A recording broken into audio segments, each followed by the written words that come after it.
This podcast does contain spoilers, so if you're okay with that, listen on. If not, pause the podcast, go watch the movie we're about to talk about, and come on back. All right, sweet. Excuse me. Brandon, over here. Hey, Pardon me. why don't you have the popcorn? It's starting! Woo! Hey! Hey! Shut up. Shut up and listen to the podcast. Hey!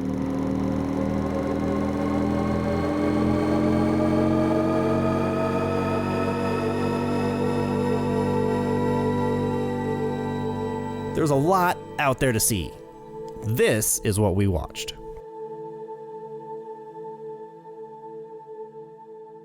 Dude, there's one part that really creeped me out. In my opinion, the face huggers, were very, how do I say this? Sexual assaulty. Where they're trying to jam that fucking, tongue. Dude, did you know that's mouth? like the original intent behind them? They were supposed to be, make you feel uncomfortable in that way since the first Alien. It doesn't shock me. But like this is the like grossest most we've watched it like try to shove it. Oh yeah, like it's like we'll literally call at the dude's face. We'll call it a tongue, trying to shove its tongue down that person's throat. It's baby giving tongue. Baby giving tongue. What we watch, baby giving tongues. All right, well, it is what we watched this week. Welcome in. Hello, Geoff. Hello. Yeah. As everyone can see who's watching the video, we are in space. We're in space. We're covering Alien Romulus, the newest installment in the Alien franchise. Ooh. Geoff, have you seen all the Alien stuff, or how much have you seen? Over the years, let's see. I've definitely seen the first one. Alien. Yep. And then I think I've seen Aliens, which is the second James Cameron one, I think. Yes. But that's the Bill Paxton's in it. I just don't remember. But the one I do remember seeing like in passing when I was a kid was it must be Alien 3, because that's the one where she has like the alien xenomorph baby or whatever. Right? Yeah, it's inside her. Yeah. She gets impregnated with the tongue. She gets impregnated the baby making tongue by one of the queens. So the aliens wouldn't actually the xenophore, what is it? Xenomorph.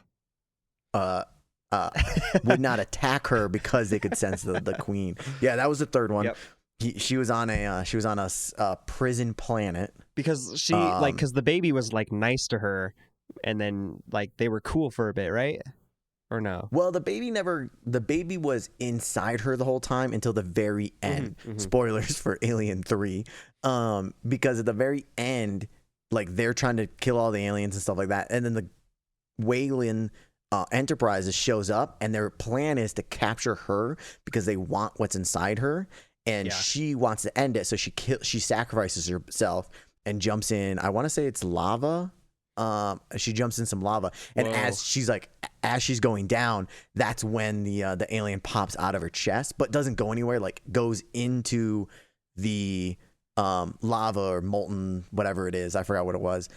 With her, so she kills them. She kills both her and Ripley? Yes, Ripley. Wow. Okay, I don't remember that.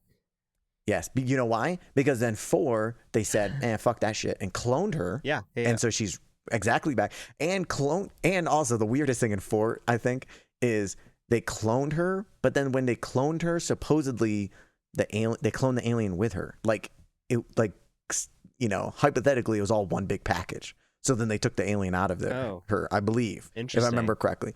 I will say, I've been rewatching all of them over the last like 3 weeks or so. So it's not as fresh as so when we get into Alien Romulus, we'll I have some of the Easter eggs, but I don't have a ton. Okay. Because some of the stuff is a little confusing. Okay. But we are talking Alien Romulus, which is set in between. I know for a fact it's set in between Alien 1 and Alien 2 and Aliens, because at the end of Aliens, Ripley goes into cryosleep with her cat, which I'm sure you love. Yep, that one. And it's about 57 gap between 1 and 2, where she's just cryo sleeping somewhere in space. Right, and I think this one, Romulus, is supposed to take place 4 years after the first movie. I believe the robot, the android, I forgot what they call it, synthetic. Yep. Said about 20 years. I thought 20 years. I thought I heard somewhere 4, but I could be wrong.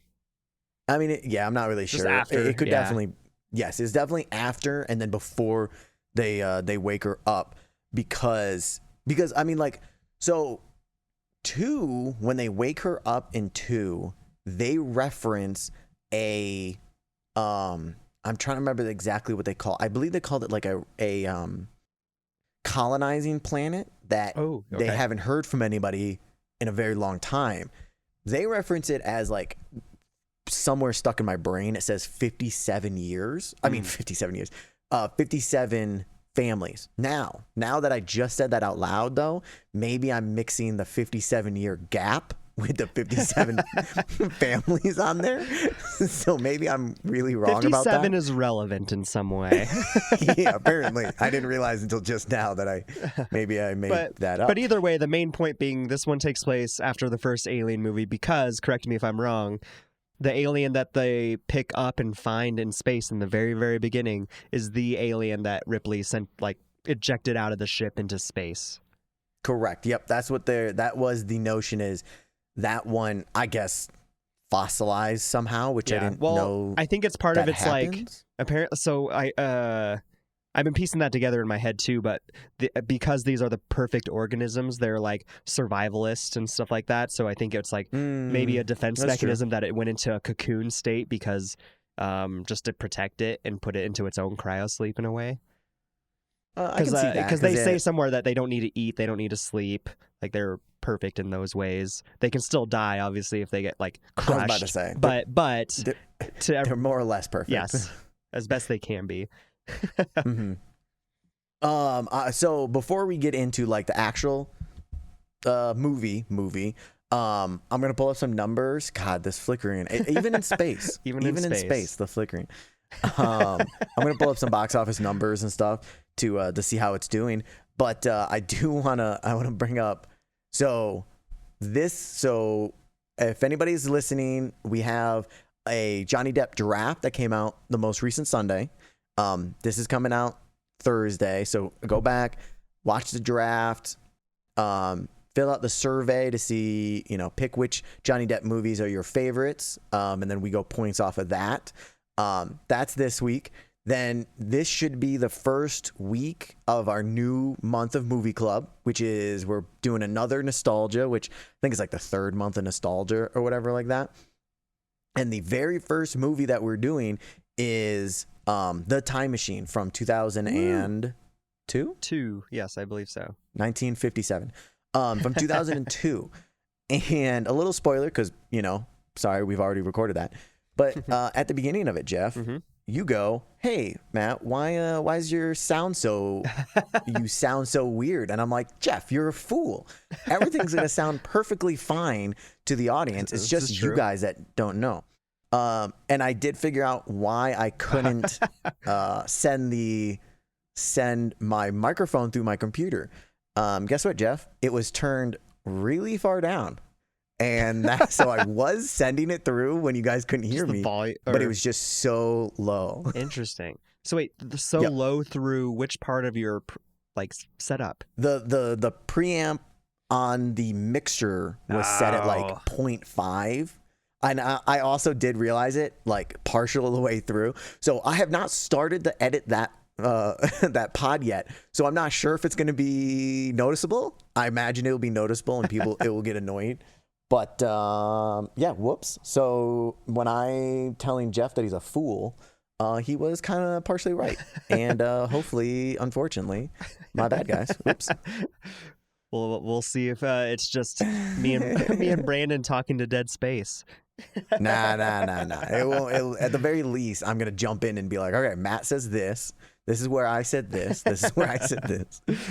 It'll be fun. Hey, and even if it's not, come listen to the train wreck. Well, I was gonna say worst case scenario, it's the recording from the Zoom meeting or Google Meets, right? That will not 100% you will not be hearing the sound from that because it is horrible. Even if there's no other option? Yeah, I'll just jump in and record my own voice going. This is what I would have said right here. This is what I'm thinking right now as I'm listening back to. Roughly, I'm saying this. Okay, this is where I'm saying this. It's a funny joke. Just don't worry about it. I said something funny. That's why Jeff's laughing. Absolutely. Okay, so back to the main event. Opening weekend for Alien Romulus. It had a pretty good opening weekend. I mean, don't get me wrong, it's not Deadpool or Inside Out 2. It made about 42 million opening weekend. Okay. 38 just domestic. We're recording this, it's been out for 8 days, and worldwide they are up to 129 million. So they're doing pretty damn good for 8 days so far. Would they spend? What? Would they spend? Yeah, I was gonna look. I was gonna look that up. I imagine it's got to be like a decent chunk because like the production looks. Man. Yeah, dude. Oh my god. Second viewing, dude, I liked it even better. Like when I'm looking that up. If we want to roll into thoughts and feelings and stuff, and do you want to start with personally? I think my favorite of the part of the whole movie, and if we roll around to Oscar times, and this shit is not like, if not a favorite to win, it's got to be. But the production design was out of this fucking three world, of the biggest. I did that on accident. There's a few things like, to me, the production design stood out, but then also the sound design. How fucking fun would that have been to sound edit this fucker? Like all the sci-fi and horror sounds, and then cinematography, like there were really cool horror shots, but on top of that also just like the lighting. It like I haven't gotten that exciting about lighting since like John Wick 4, when there's just like lots of patterns and flashes and colors and things, and they just got to do, every part of the ship had a different lighting design, and it was so cool. There's a lot of sections of this movie that it reminded me of other things. Like I felt a lot of the lighting and shots gave me very Stranger Things vibes to me, like the red whenever they were doing the red background.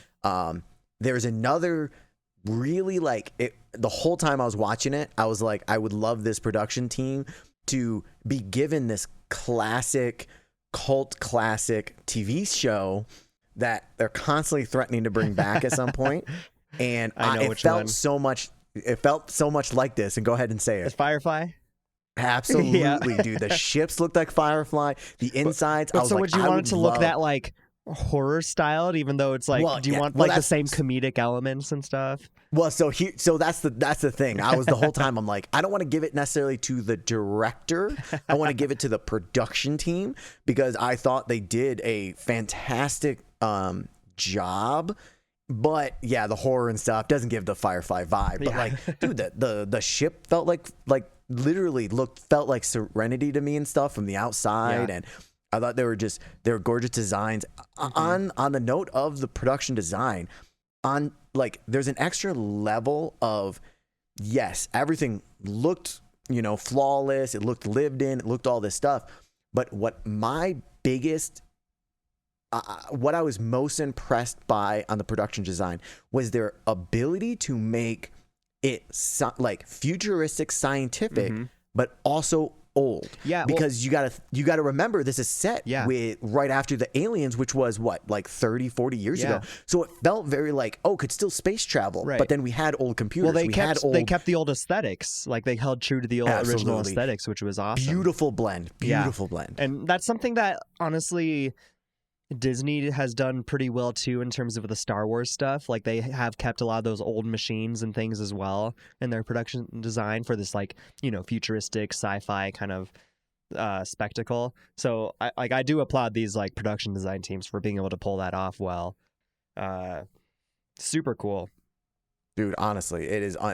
Dude. Yeah. From the first planet that they're on to the space station, I guess. They called it like an outpost, but it was like a space station, right? Mm-hmm. But jumping even further off of that, this is like kind of like Twisters. This movie impressed me with the CG that they incorporated into it. They did a really good blend to me of CG to practical effects. I think there might be like one or two CG shots here and there that I was like, there are a couple. Yeah, but I thought the CG was very good, but to me, it's not like it's below the Oscar level nomination to me. See, I don't know. I think there was just a couple of warts that just took it out of that realm for me personally, but it was still great. I'm not saying it's like bad or honestly, anything, I don't know. It's so hard to judge for me. I think it could still get nominated because sure, there was like the couple that stood out to me. There was like the deep fake look of the android Rook or whatever from like the first movie. His face, his face. That was probably the worst one for me. It takes me out of it every time I first see his face. But honestly, it's super weird to me because his face, half the shots of his face looked fucking horrible. Yeah. And then some of the shots looked gorgeous to me. Yeah. And I couldn't it sucks that it's the first shot. Why? The first shot to me stood out so badly. Yep. And then later on you start to forgive it for some reason. Bilbo Baggins from the very first one. He's the original. Yeah. Android that fucks everyone over because he's an asshole. He's still an asshole in this one. Spoilers. Yeah, he is. But to go on even further than that, though, like you could tell that some of like when the face huggers were really running and like jumping around, those were CG a bit. Like those didn't bother me nearly as much. But then I think of scenes where like outside like the rings around the planet, like the rocks and stuff, and then like the spaceship going out from the colony up through the sky and the lightning, all that shit looked fucking gorgeous. So it's like that to me is Oscar worthy kind of CG for sure. I agree with you. Just some of the other ones that's my problem, which I just based off of the other stuff is I feel like some of the CG shots, the face and all that stuff, it's hard for me to like put it with the Oscar noms. Again, like I always say, depending on what else, when we look at all the list, if I can't find four, it's just hard for me to believe that I couldn't find four that just straight CG looked better throughout. But I absolutely agree with you. The exteriors, especially the exteriors. Yeah. Were absolutely gorgeous, and I love like space stuff. Yeah, it looked so good. Oh my god, dude! I could have just you said because you saw this first, and then I saw it after you, and then you saw it again after me. But when you watched it before I watched it, you commented on some of the early it took a while to set up the world. It felt like it had a slower start to me, but then it felt like learning about like the characters and things felt slow to me the first time I watched it, but second viewing it felt fucking fine. They did a good job. I thought it was fantastic. I could have lived in that world. I could have had a movie of just like her trying to get off that planet, not even like have it a horror or anything like that. I could have watched that. To me, if we're like talking story wise, I personally thought the third act dragged a little bit to me. I feel like we could have cut some of the stuff out in the third act and just made it a little bit more like shorter. Like I understand the wanting to go from we think we're safe and then it turns out we're not and stuff, which I'm fine with that. But I thought the before I think we're safe dragged on a little too much. We could have cut some of the stuff out. When you say the we're safe, you're referring to when they finally get off the outpost station? Romulus, yes, and then Remus. they put her. Yeah, then they almost put her in the Sigourney Weaver costume that she's always in all of them. Yeah. She's always in like a white tank top and then like white underwear. Yeah. But then they didn't put Rain in the white underwear though. I was like, oh, it was so close. Not that I was like wanting that necessarily, but it was like, it looked like they're trying to do like homage to her outfit, but not like entirely. And I think they in some ways did. Like it's it's their preparation for cryo sleep kind of situation. So take it as you will. Dude, I mean, in all the other ones, they managed to get her in that outfit every single movie, Yeah. like all 4 movies. I felt like they were like, and then this is where obviously this is the she goes down to her underwear scene. Okay, That was the first scene we wrote. we based the movie around this of her getting in the cryo. Speaking of Ripley, how did you feel? Do you think Rain was a representation of Ripley? Do you think they did a good job? Or do you think they were even trying to make Rain Ripley? I don't know. I didn't feel like Rain was Ripley. Granted, I agree with I you. would not know how to I've seen the first Alien movie probably 2 times, 2 maybe 3 times. I know Ripley's this badass character and stuff, but Rain felt very much like her own character in her own world. She felt much more helpless than Ripley. In Ripley's, she's generally, like you said, the badass, and she's the one that kind of rescues everybody and ends up doing everything and being the sole survivor and stuff. And in this one, I'm glad they didn't just try to copy paste Ripley's character and just reskin it.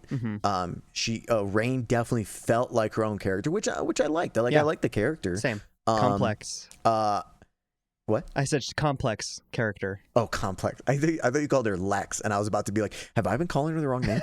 But the only bit that kind of annoyed me was at wherever the section it was when the robot had to come and be the final shoot the alien before they escape the outpost. Andy shows up, and I was kind of she couldn't even save herself. I was really wishing she was the one that did that. She eventually, ended up being the one to save it, but at that moment I was like, ugh. Well, I have problems with that elevator scene. There's a couple problems with that elevator scene. The one being, this is one of the most, again, with the deep fake face of a scientist Rook or whatever, being the overall one. This is the second one, is that she is falling after that gravity purge, and the alien saves her.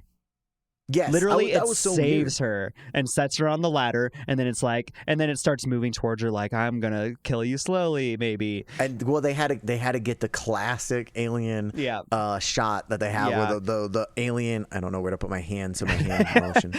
The alien. See, Jeff, this is really distracting because I use my hands a ton, and I just can't none do of it. that emotion is here. Nobody sees it. I'm still doing the hand motions.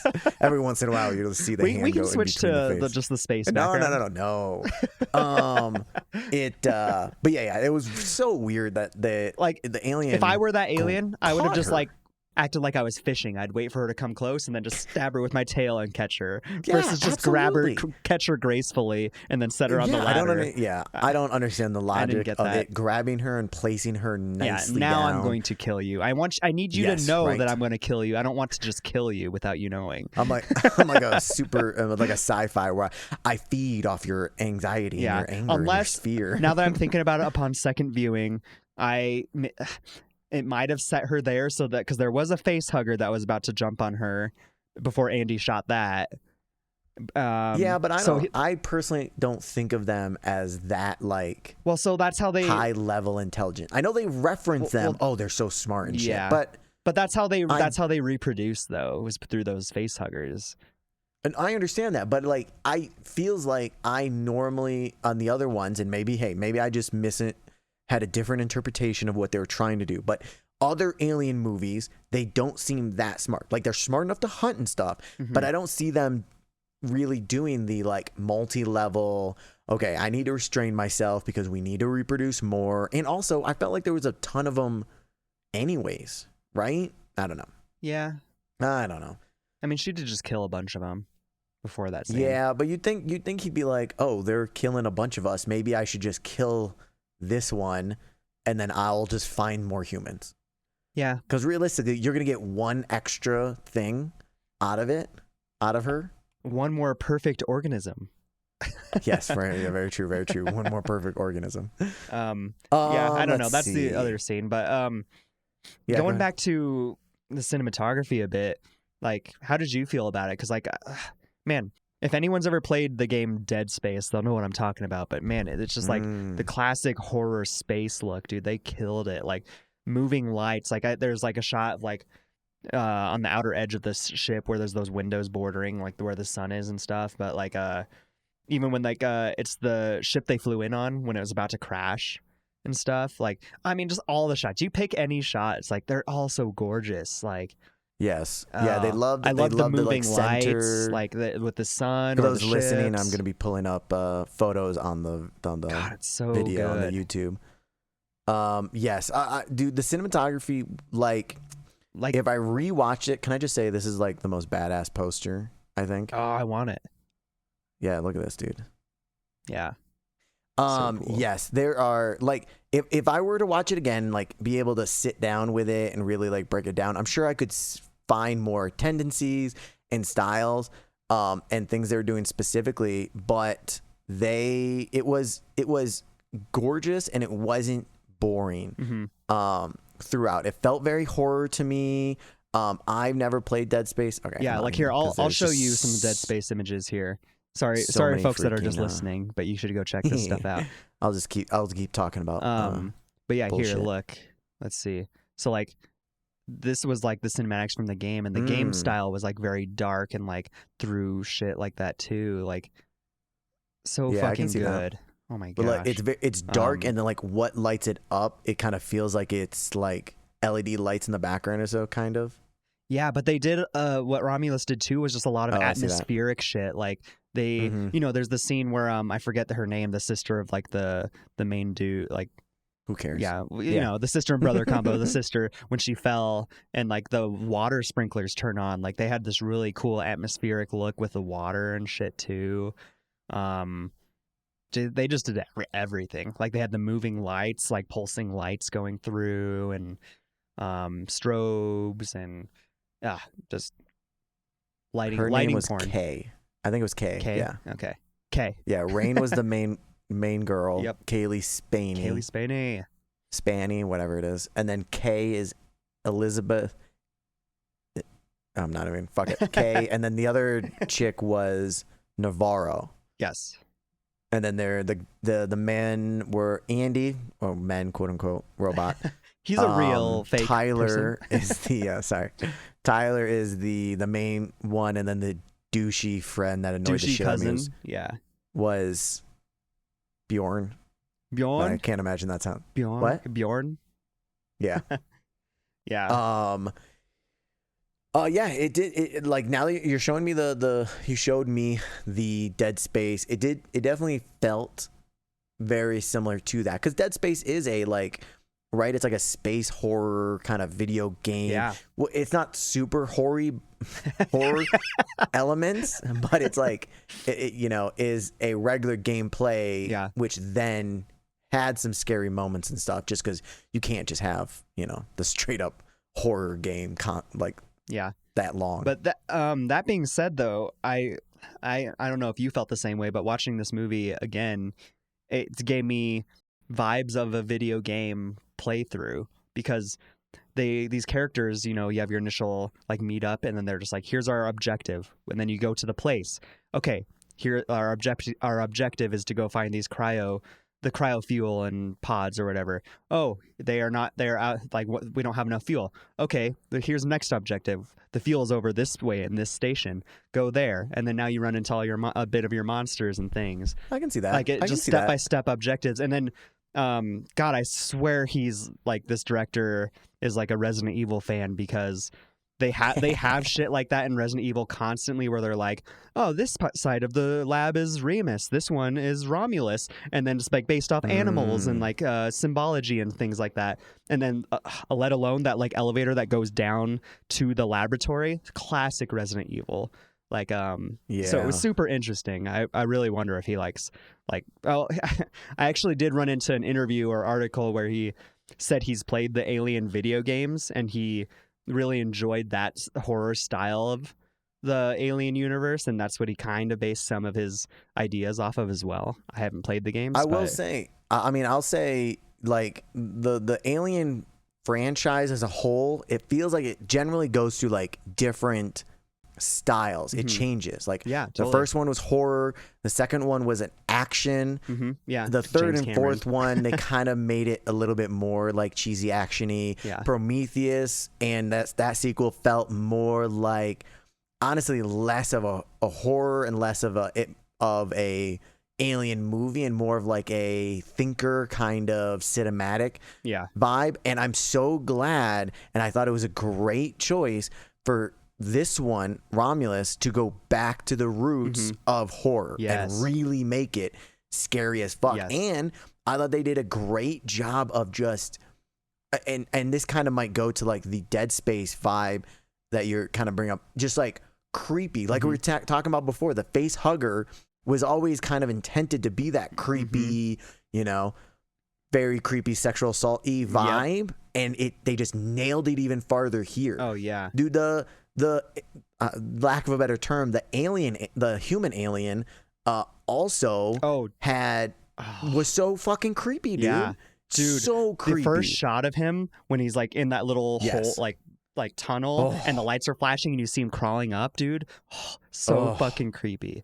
And then I was like, when they showed, and she was like, oh yeah, I'm pregnant. I was like, I know it's like I've seen this before. I know it's gonna happen. Yeah. Also, I said lack of a better term because you would say that one was supposed to be the human version of Alien, right?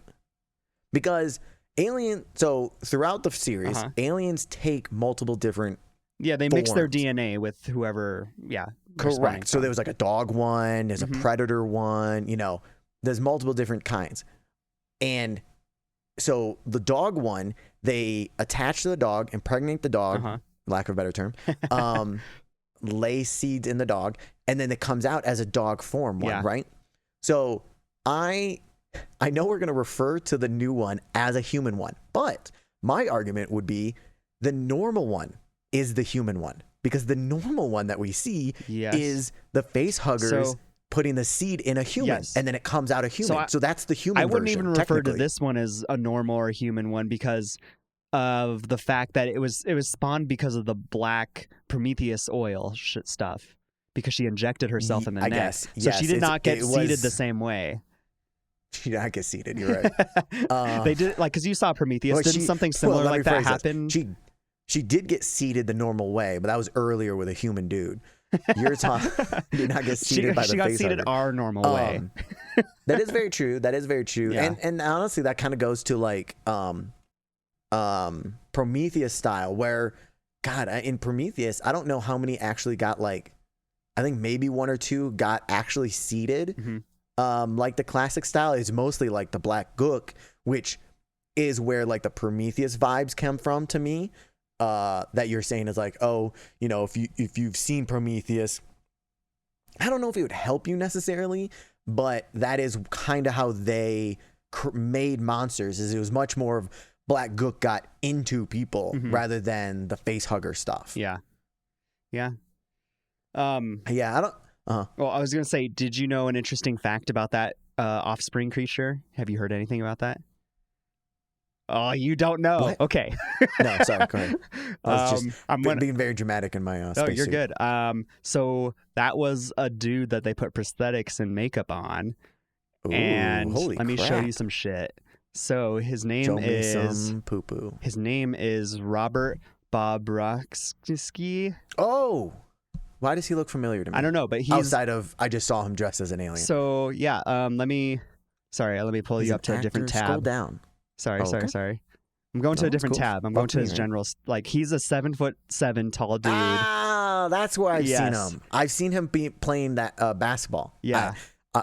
No offense, dude. That neck is very recognizable. But yes, like, so they used him I'll as never that forget creature, that neck. dude. So like that was like him all tall and just in like a bunch of like body makeup and prosthetics and stuff. That is very. So I mean, cool. hey, they did a fantastic. God. Oh, he's education of U.S. and U.S. Olympics and Paralympic Training Center. What? How's that education? Anyway, sorry. We're not going to just read the guys. Stop it with sports. I wanted to show you a fun fact, and you made it sports. Sorry. Oh, yeah, you're right. My bad. It's just the sports are so close. It's just hard. which is very hard for me That's to fair. That's fair. ignore. But no, But yeah, that's dude, cool. That guy, I thought he did a good job. They made it so freaking creepy. Mm-hmm. And again with that ending scene, like, do you remember when she drops the acid on the floor of the container, and then like if everything flies out, and it's like a video game again. There's that POV shot of her literally climbing up the thing, and then all of a sudden the face jumps in. Never happen. But go ahead. But I mean, that was it. She's not that strong. It's decompressed, getting pulled out into space. I feel like she's not strong enough to. You got really close. Sorry. She's not strong enough to like pull herself back up. I feel like. It's space, so if you but give it yourself wasn't a just tug, straight up space. It was all the air like getting sucked out. I felt like. Oh well, she was also carabinered to it on like a chest, like D-ring but she or something. physically pulled herself back up there. But so Anyway, that physics small of potatoes. space, if the ship is pulling you at the certain speed, you're all of a sudden moving the same speed. So then all you need to do is tug a little bit to get yourself up a little more. And then, but I feel like you have a bunch, like there's the decompressing section where it like sucks you out, right? Yeah, which I feel like. But it's not always. It's only because it's like it's trying to match the compression from the inside to the outside. That's why there's that rush, and then all of a sudden everything equalizes out afterwards. Hey, maybe it equalized, and I just didn't really like register it. I think that's it. it. Equalized. That's why your astronaut suit flickers, because you just don't understand space physics. I really don't. That is my fault. He is so. Look at this. Dude, I know. So creepy. Oh, look at it. It's so creepy. What is this? What is happening here? They forgot his penis. It's in there. Is it? Oh, it's in there. It's like a cloaca, maybe. I think Brandon would get excited about that Shape of Water style.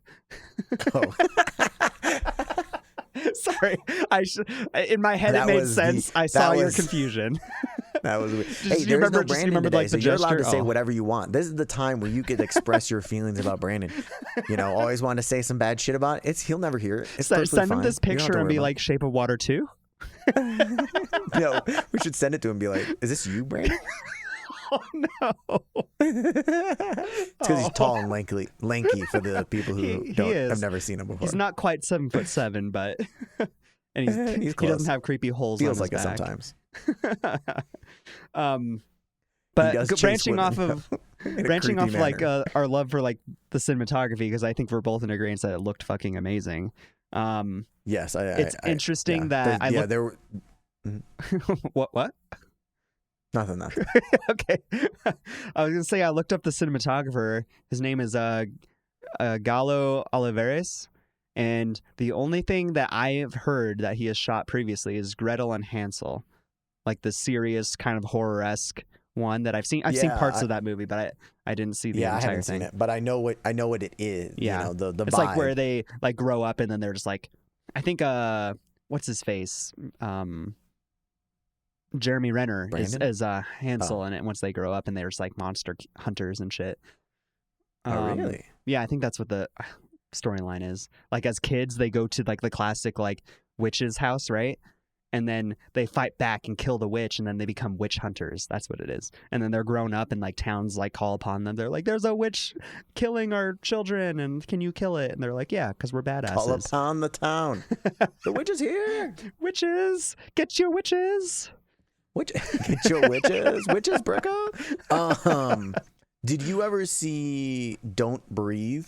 I never did end up seeing it. I heard people generally were like intrigued by it. I don't know if everyone loved it, but it's interesting. It's got the creep vibe because literally he like spoilers for Don't Breathe. He's blind. Is what? He's blind. Is that the twist?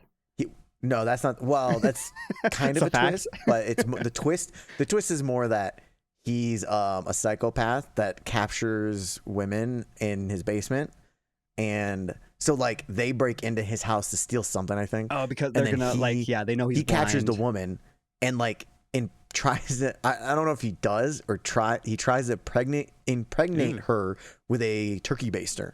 Ooh, it's why? really creepy. There's other ways to do that. So. It's the same. Gross. It's the same. You could be a face hugger. It's the same director as Romulus. Yeah, and Fede Alvarez. What's his name? Fede Alvarez is how I want to say it. Sure. I don't think it's That's Fede. how you did say it. But that's one of the few things I like. He hasn't directed a ton. Well, I guarantee you, the other he's gonna get a bunch of freaking recognition from this one. And opportunities and stuff. Yeah, well, I mean, he's had some opportunities. Like the couple other ones, I've heard of a lot of his stuff. Like he did the 2013 reboot of Evil Dead, which I've seen, Yep. and then he did the 2022 reboot of Texas Chainsaw Massacre. I did not see that one. I may have seen parts of it. I may have came across it, but like he's gotten his hands on some recognizable names, right?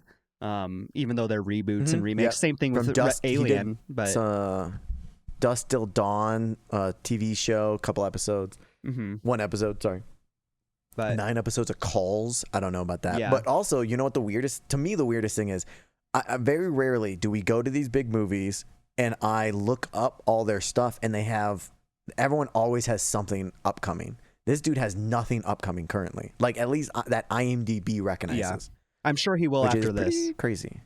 Yeah, that's right. That's what I'm assuming. Yeah, I hope, because he definitely earned a shot that somebody will give him $100 million. Did I tell you how much this one cost? No, you were looking it up, and then we talked about other stuff. That was a long time ago.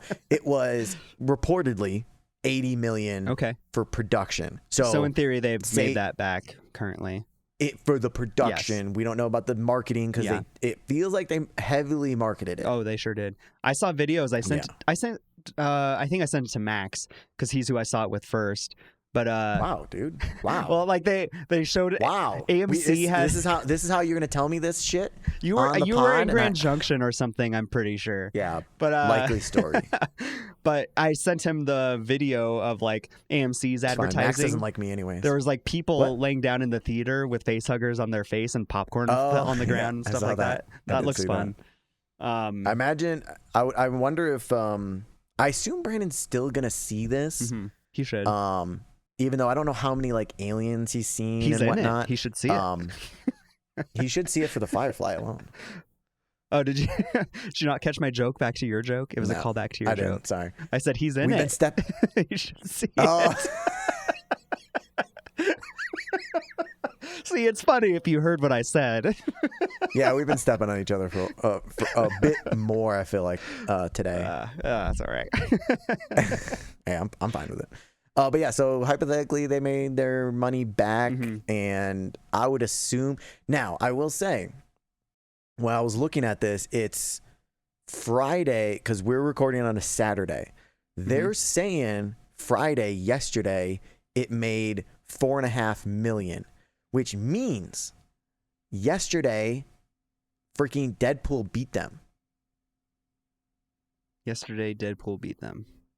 In a box office, Friday box office, Deadpool made 4.8 million and Alien made 4.5. Oh, so Deadpool is still making more money than they are. Correct. Is what you're saying. I think I would assume the opening weekend they did not. That would be that would be crazy. Yeah. But Deadpool's consistently still making a ton of money. Yeah, dude, that's bonk. Okay, so this is the first since they came out on last Friday. Alien was the highest grossing. I'm not looking at how much high grossing, but they're the top earner every single day until yesterday, which the 23rd Deadpool beat them by like a little less than $500,000. It was like 300,000. Yeah. Which not that it's like a crazy like they got beat by so much, but it's crazy to think that in the second weekend, Deadpool still might not be the highest grossing movie, which will be bonkers. And I will be a little disappointed. Like we said when we were talking about it coming out, and you're like, oh, it's finally coming out. Yeah. And I was like, Deadpool is finally going to get knocked off because this is the end, you know. Yeah. It ends with us. Like it beat them like one weekend day, a Friday on a weekend when it came out. Yeah. Because they tack on all the previews. Yep. Then during the week it was beating them, but then that was it. It didn't beat them. Well, honestly, also a little bit of a sidetrack, but what timing for Blake Lively to come out with her movie right after Ryan Reynolds? Yeah, you really think that was on accident? You kidding me? No way. I think that was so purposeful and like so smart because they are just always viewed as like the perfect couple. and just Yeah, them well, I've coming been out with their hearing some movies stuff back about to back Blake. is probably helpful. Yes. Oh, I imagine it made. I bet you it made It Ends With Us most of its money, because the ratings are okay. Like, I know my mom saw it. She thought it was. She liked it. She read the book, so she knew everything that was coming, I guess. Sure. And some of the people that she saw it with that didn't. Did you know? Generic person. A person exists that did not, honest to God, did not know that movie theaters had stadium seating or recliners currently. That is fascinating. That sounds like an older person that hasn't been to the theaters in decades. That sounds like such a depressing life. I can't fathom that. I don't go to the movies for like a week and I'm like, oh, it's been forever. I need to just go see literally anything that's going to happen. Yeah, I mean, I know plenty, like slowly but surely I'm getting more people to go back to see, like, to the theaters, because I just talk about movies more around them and the new stuff that's coming out. And I'm just like, yeah, I mean, it's a fucking experience. Like, it's so much better than sitting at home watching a movie for the first time. Do you think if you made plans with Max, then like right before mentioned, oh, Matt's coming also, then he would have canceled? Is that why you didn't invite me? No. Because he hates me so much? No, it was because you were in Grand Junction. No, it's because he hates me. We'll keep saying that, and he'll keep saying the same thing too. that he hates him, yeah. That he hates me. As he should. He'll keep saying that. But anyways, we're talking about Alien. Question, yeah. The question I wanted to ask you about the movie that I brought up prior to recording. In the beginning of this movie, we see that spaceship come up and it's searching for the alien, right? And then all of a sudden it turns on the lights and you see all this debris from like a exploded ship or something like that. In one of the shots they cut to is like a part of the ship turning, and it has the letters that I've made out, ROMO. What is that in reference to? ROMO. Like, those are the only letters that are like part of Roma? that like slab of like that's still remaining. Like, I cannot, because then first time I saw it, I was like, oh, I wonder if that's the name of the ship from like the first movie or something like that. I don't know. And then I was like, that's probably not accurate though, because then Ripley would be dead probably. And then second time watching it, I was like, oh, it's Romulus. But I was like, no, because that ship is intact later, and it's ROMO. So I'm like, I just don't know what it's from. Interesting. Yeah, I don't know. I'm trying to think, because the only stuff that has happened before this was Prometheus, Alien Covenant, and Aliens. So Aliens, the ship, I'm almost positive was the Nostromo, not Roma. What? Nostromo? Maybe. Wait. No. Let me look that up, because it might be part of that word. Yeah, I don't know. I just kept seeing it, and they are alluding to something, but I just did not know what. No, it's Nostromo. Nostromo. The original ship is Nostromo. And so, are we supposed to know what that is? Like, yeah, I don't know, because the Prometheus is the name of the ship. So Prometheus ship. Yeah. So that's been boggling my mind. But anyways, dude, that ship's destroyed anyways. They crashed. Who gives a shit? That got crashed. And then in Covenant, I think they also crashed a ship. God, such reckless flyers. Oh, for real. No, wait. I think Prometheus was the one with Idris Elba, who just like kamikaze straight into the engineers leaving. Nice. Whatever the hell that ship was called. And then it rolled up. Anyways, yeah, I don't know. Unfortunately, I don't know. That's why it was one of the reasons I did want to watch, because, well, I have been watching them. It's spread out. I've had a very, jammed-packed life over the last couple of weeks. It's fair. And so, unfortunately, it's been really spread out. I wish it could have been more condensed, and I could have... well, that's better than me. I didn't watch any of them prior to watching this. That is very true. Some really small thing that I see in my notes is I thought it was very smart, and it's the first time I've known that they did it. For the face hugger, they froze the face hugger. Well, so yeah, dude, that was so smart. Well, so I thought they did a couple of smart things. Like, there's that factor. It's like, yeah, that makes sense. But then raising the heat in the room so that they can't sense you and stuff too. Screechers, it's like, that's awesome. They look like they're treating them like screechers from Tremors. Yeah, they're like, somebody needs to like throw a blanket over him and spray him with the fire extinguisher. Yeah. I thought that was a fun twist because I asked I think I asked Max, I was like, is that something they've done in any of the other movies that you're aware of? And he was like, no, like that was cool. And They I was never like, even sweet. talked about it, dude. Yeah. But as soon as they were like, oh yeah, it sees through sound, which I mean, sound kind of really checks out. Like I assume that. But nobody's ever talked about it. But then the heat thing, I'm trying to think if any of the other times I really like was like, oh, that's why. Oh, I could remember from this for that. So I wonder if they like completely made that up for this movie, or it's something like the creepy face hugger inserting the seed giver, that it was something that Ridley Scott, had originally intended, but never really got to express it well enough like previously. Mm-hmm. Yeah, I don't know. I mean, it's an extra feature to the lore that's kind of fun that people can enjoy now. And what dumbass that he like literally answers like a phone call in the middle of the room. And then he just did all the things. He got scared, he perspirated, his hairs on his arm stood up. He changed his temperature so much. Like he fucked up. Absolutely. He was awful. Also, I did like that they were like, okay, so if you're, you get goosebumps and that's your body trying to cool you down. Yeah. And that was like a real small line that really just was like, oh, that's fun. That's smart. Oh, we're spreading knowledge. I bet you so many, like if you ask people probably a year from now, people would just like, that'll be one of the random facts that they know only because of the movie. Yeah. Well, jumping off of that fact that you just said, like I wouldn't mind talking a little bit more about the story and the writing. Like I thought that a lot of what they did writing wise, just through dialogue alone, was really clever, and it just made sense, even though they just spent a brief amount of time on it. Like what you were just saying with like telling us all these little facts that we take into account as they go into this room and try to navigate through these face huggers.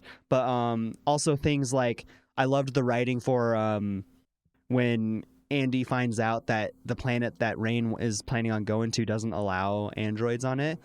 And later when they're like, when he's all changed and he's a new android, like when they're going down to the laboratory, he's just like, after they let the alien get K, she's like, I can't believe you did that. And he's like, what, left someone behind? And then just looks at her. All those little moments and little lines just like carried and passed through really well. I agree. The dialogue felt very natural to me. It felt like I want to say, feels kind of improv-y that they just get, but I guarantee you it didn't, how do I say this? It didn't feel improv-y, but it was just crazy natural. I thought it was a good job. And that's really hard to achieve. You need like a combination of good writing and good acting to like accomplish that well. Which, speaking of which, like, dialogue wise and writing wise kind of can roll into characters and acting and stuff. I think, who stole the show pregnant chick, most for you? The pregnant chick character wasn't really flushed out. What'd you say? I was just gonna say, in terms of acting, who stole the show most for you? I have an answer for this. Andy? That's who it was for me. I think Andy did. I agree. Fucking phenomenal. I was gonna say Andy.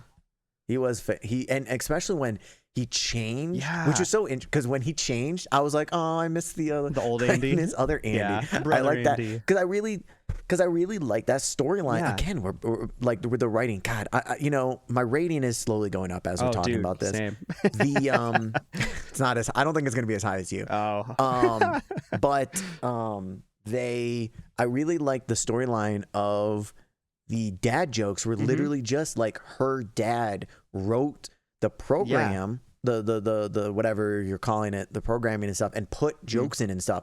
So she has this weird, weird relationship with her robot / calls her brother, but really it's her dad. Yeah. I really like that relationship. Then they changed it, and I enjoyed that. When they changed it, it was a good character also.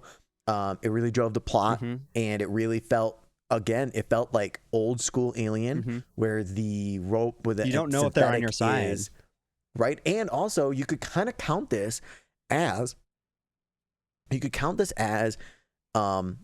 quote unquote classic Alien I don't want to say trope because literally I think this happens in like 2 of the 7 movies. The alien betrays, or the synthetic betrays the humans, kind of.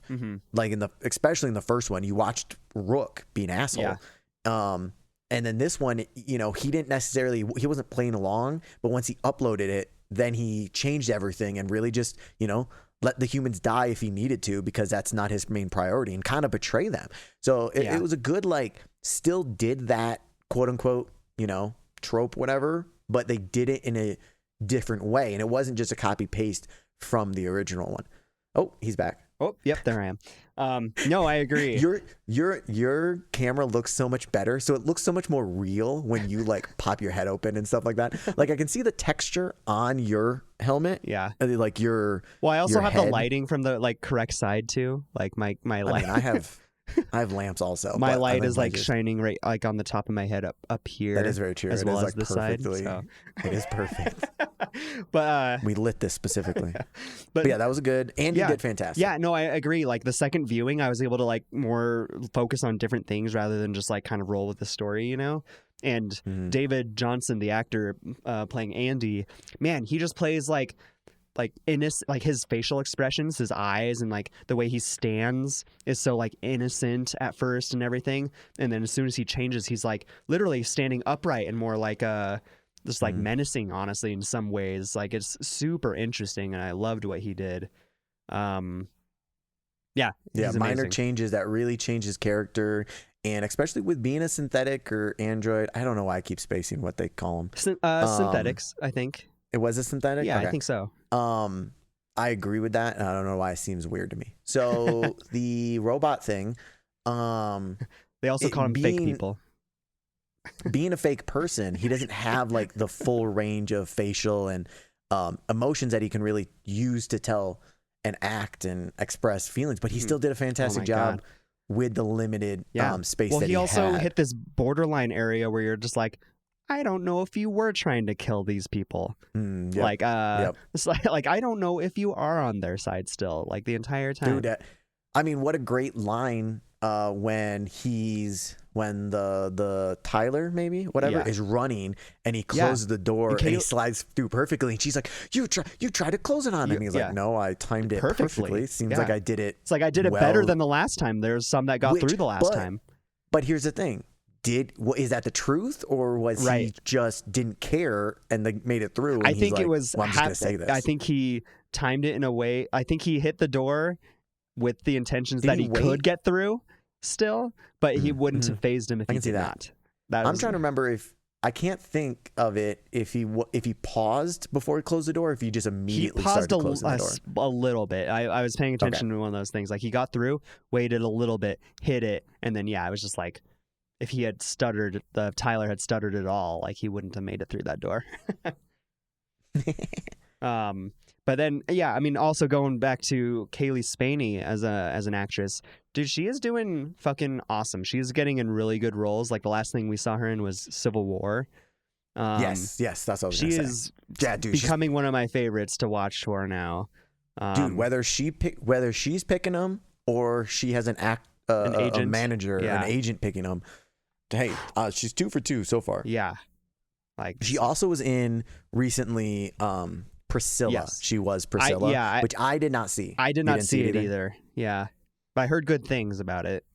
So yeah, I mean, really, honestly, she's been in stuff, but nothing like big until this year. And I mean, everybody get ready for. I mean, Bad Times at El Royale. That one was a good one. I've heard of it. I hadn't seen it. That was a while ago. Oh my God. She's oh, sorry. She was in Pacific Rim. No, okay. Yes, but there's another one on here that she's a voice in a video game, which don't look at it. Calm down. Which I wonder. Well, so this might really, really, really point to what you're saying. As I wonder if the director is a fan of horror games, because one of the voices that she's in is Dead by Daylight, the video game. Cool.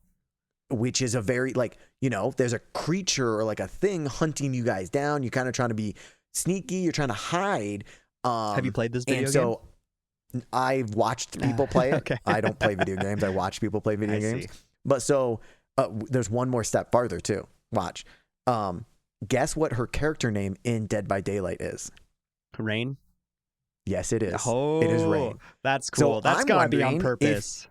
Dude, it had to be. Yeah. It had to be some like, oh, I'm going for this vibe. She's even in this, so I'm gonna name her Rain. Yeah. That's so funny, dude. That's awesome. Super interesting. Yeah. Yeah. But so everybody needs to get ready for her next year, I bet. Or actually realistically, probably the end of next year / 2025 will be the year of Cailee Spaeny.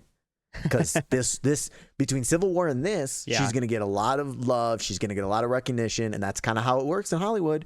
Someone goes, oh, we're kind of aiming for this style, and it's like, well, you can just get her if you want. She's not doing anything. She's in like one episode of Beef, and I don't remember who she was. Well, I think, is there season 2 of Beef? I don't know. I think coming. It's not out yet. Yeah, she's in it says upcoming things for her actress, but Beef is released, so I don't know how that works. But the other thing she acted in is Wake Up, Dead Man, which is coming out in 2025. Oh, my year was off, just so we know. Maybe she's gonna be big next year or the following year, because she'll be in productions next year probably. Okay. Like, bigger movies, and then it'll take maybe a year or something like that. But Wake Up, Dead Man. Oh, it's the Knives Out mystery. Oh, she's going to be in the next Knives Out that's coming out. Okay. Oh my God. She's the lead, it looks like. Isabella Merced? Yes. The other chick, the sister of the pregnant one, the preggo one. Yeah, she The one she with was the Dora in the Dora disgusting- movie, Dora the Explorer movie. Oh, really? Yeah, I did not realize Maybe that. that's why they had her give a disgusting birth. Of course. That was gross, dude. That was gross. Yeah, it was pretty gnarly. Yeah, dude. It was like kind of like the one in Prometheus. Yeah, I do remember ripped it stuff out like of her. that happening in Prometheus for sure. And they used a lot of similar stuff too. Like I remembered the helmet the astronaut helmet she put on had the same kind of lights on the bottom as well as like the top that they used in Prometheus. That was fun. They did have, so it was like a small shot, but it looked like a bowling pin that had a flat top on it. You saw it floating somewhere like once, but that is the structure that was in Prometheus that had the black goo. Oh, they showed it like the lab or something like that. Yeah, I think so. Let me look at Prometheus photos and see if they have one, and I can show you. Yeah, that's why. Yeah, that's fun that they're tying in those movies. Dude, I mean, it was a fantastic blend of like, the old school, new school, homage to some other styles. He definitely felt like he made it his own, and it wasn't just, hey, here's the next one in the Alien franchise. Yeah. Ooh. It's kind of hard to see. So this down here, oops. Oh yeah. Yep. That's yep. right. So that's what oozed the black. Don't those cobras come out of that too? Excuse me? The little alien cobras, they come out of it. Like there's Are you talking in Prometheus? Are you talking about like baby aliens? They're like cobra shaped face huggers or something. Let me see if I can. Oh, you know what I'm talking about? I know what you're talking about. Didn't they come out of those? It's been a while. I don't know. I believe they came out of like eggs. I believe not that. So I think that it was meant to expose. I just don't remember. Yeah, no, I don't remember the step-by-step process of making aliens. I don't know how much more you have. I mean, the last thing I wanted to bring up was honestly. Let me get this thing off the screen. Oh, go ahead, keep going. You're good. Okay. What's the last thing? Last thing I want to bring up is honestly one of the first things that we talked about before this movie even came out, and was like I sent you and Brandon, I think, a video of like the practical effects of the Max. face huggers. You didn't get it, Max. He got it too eventually, but you guys definitely got it first. God. But But no, it's cool. Like it's literally like a behind the scenes of like the crew just hanging out, and this guy is just controlling a face hugger, like a remote control face hugger that's running around on the ground, going over a cable ramp, and it's making the clicky noises and stuff. It's so fucking creepy and cool. Dude, that's just they definitely tapped into the practicals. Yes, a lot of it, and it wasn't just all practicals. Like we said, there definitely were CG.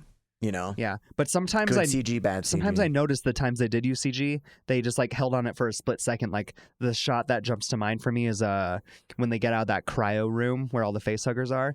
They cut to the shot of like the creepy fingers all trying to get through the door, but they hold on it for literally like a half a second or a second just to get that sense of like, ooh, creepy, and then they cut back to the characters, and I thought that was really clever.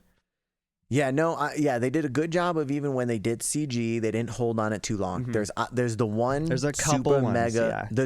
To me there's one super mega one that is the big hurt. Is the dude's face looked fucking horrible. I know. Half the time, and the other half I thought it looked great. Yeah, and it was It was so weird. There's literally someone that says Ian Holm Rook facial and vocal reference, but then Daniel Betts is the facial and vocal performance, like the performer. Mm-hmm. So they definitely did like a deep fake thing or something. Well, so my assumption is he's dead. Is he? Wait. Oh, Ian yes, Holm. he died in 2020. Yep, that's what I was gonna say. That's my assumption is why that happened. Because I mean, if not, well, it would have been hard to have him do it and then have to make him so much younger because you have to be the same age. But I think it would have been easier to overlay that then. Because, I mean, we have moments like, Indiana Jones, the most recent one, Dial of Destiny, which had the bad moments, but I didn't think it looked bad.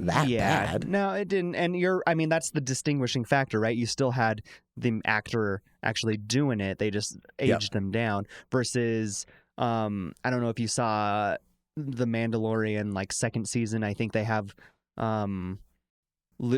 young Luke Skywalker come in, but I don't think they had what's his face? I'm blanking on who's Mark Strong. It's not Mark Strong. You asshole. God, why am I blanking on his name? Ian Holm. Henry Cavill. No. Robert De Niro. Who played Luke Skywalker? Why am I blanking on this? Let's see. Mark Hamill. Idris Elba. Mark Hamill. You were close with Mark Strong, but Mark Hamill. I was just seeing what celebrities I could list off the top of my head. Yeah, but like in the Mandalorian episode, they had Mark Hamill. His face was deep faked onto a different person, and it looked just as off-putting, honestly. So I'm not a fan of it. I'm not a fan of that strategy. Yeah, I don't think. Yeah, we're not at that level yet. I'm sure we'll get there with the face, but you really got to do some work. You got to do some other things to, block it a little bit, not completely sit on it the whole time. I really think they need to need to work around it. A la like when we're doing, some CG with the face huggers, and you just get it for like a couple seconds maybe. Instead of we hold on it and then everyone gets to sit there and identify that's weird, that looks weird, this looks good. Yeah. Instead, we need like a little, have them talking in the background more. In somebody else's shot and he's just like in the frame. Mm-hmm. Some shit like that. Yeah. Well, and they did do a combination of that actually worked really well because I don't know if you remember, but the lead up to the reveal of it being Rook, like we saw that synthetic plenty of times. And he was like, he had a little like scream or whatever that scared everybody and whatnot. And like they're moving him around, but they hid his face with lighting. So like for a decent amount of time until that big reveal. And like, it looked good prior to, but then the big reveal was just like, it's like everyone should be like, oh, whoa. But I was just like, oh, that looks kind of bad. Yeah, I agree. But anyways, that was probably the last thing I had. I had a lot of fun with this movie. Yep. I did have a lot of fun as well. So I think we are ready to grade. Great. You didn't do the fart noise. Come on, dude. Me? Yeah. Thank you. All right, now we're ready to grade. Finally. Do you know where you want it to go? Do you need a second? I might need a second. Do you want to go first? Do you know? No, no, I haven't. I mean, no, I want to nail it down a little bit more. I mean, I know mine's going to be given a decently high rating. Like, I thoroughly enjoyed this movie. Upon second viewing, I enjoyed it even more, just finding more and more things to appreciate. The amount of talent that was on this project and like in some levels genius. Like I really liked the way they told this story, and like with the characters and the writing, everyone seemed like they were on their A game as best they could be outside of a couple of the CG mishaps and stuff like that. But a movie like this definitely gains extra points for me for when they have amazing cinematography and lighting. I have, like I said earlier, a movie hasn't intrigued me as much like that since John Wick 4 with the style, like theatrical style of Dan Laustsen's cinematography. So yeah, I mean, looking at some of my other ratings, it's like, oh, where do I want to put this? God, there's yeah, I mean, I have a feeling mine's going to be higher than yours for sure, but this might change. But I think I'm going to put it in the same tier that I have. Oh, gosh. I'm looking at my ratings, and I don't know why I have the Deathly Hallows Part 2 at 9.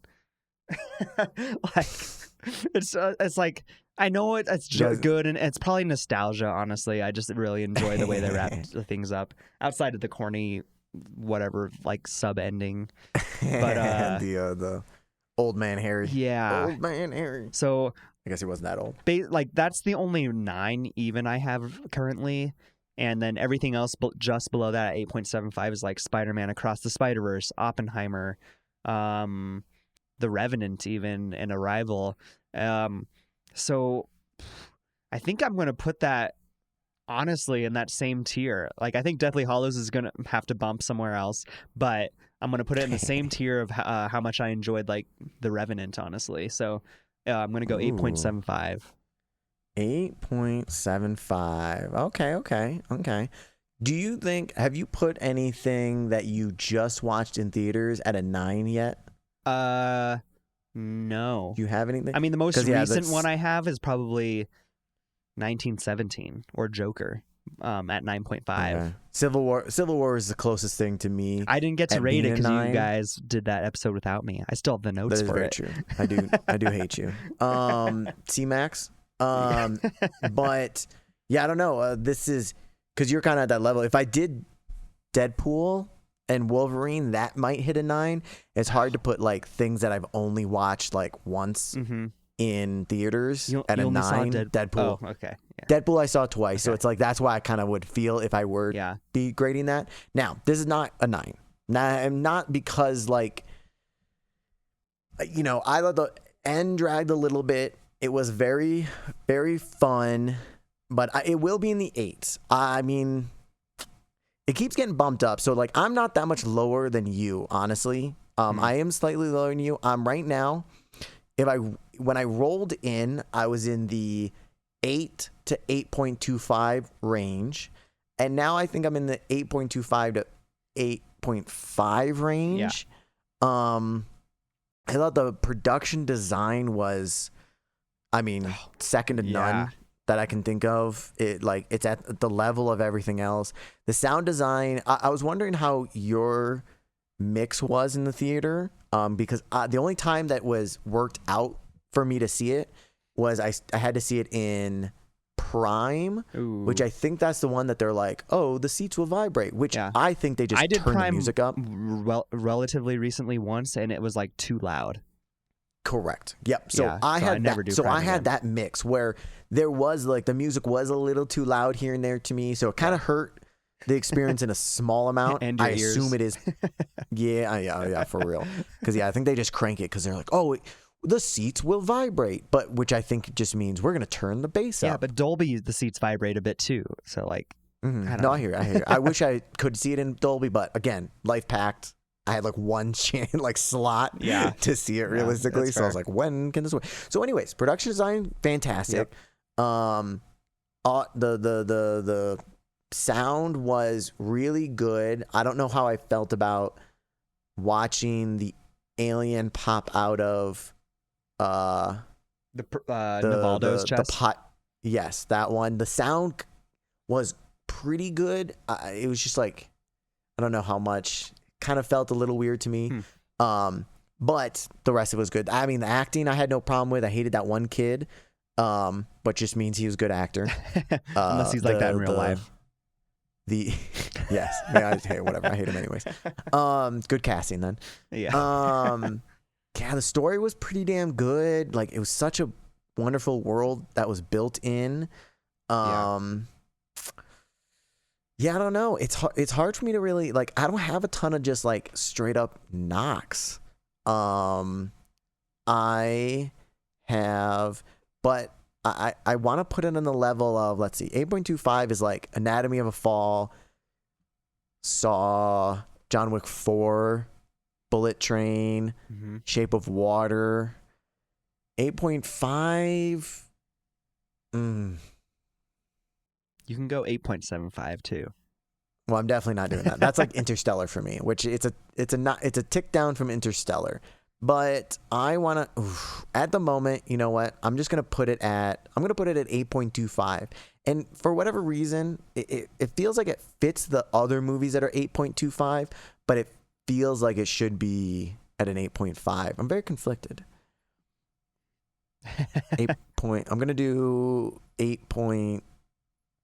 God, but I do think it was just like technically a good movie. Yeah. Like what they were, I'm going to 8.5.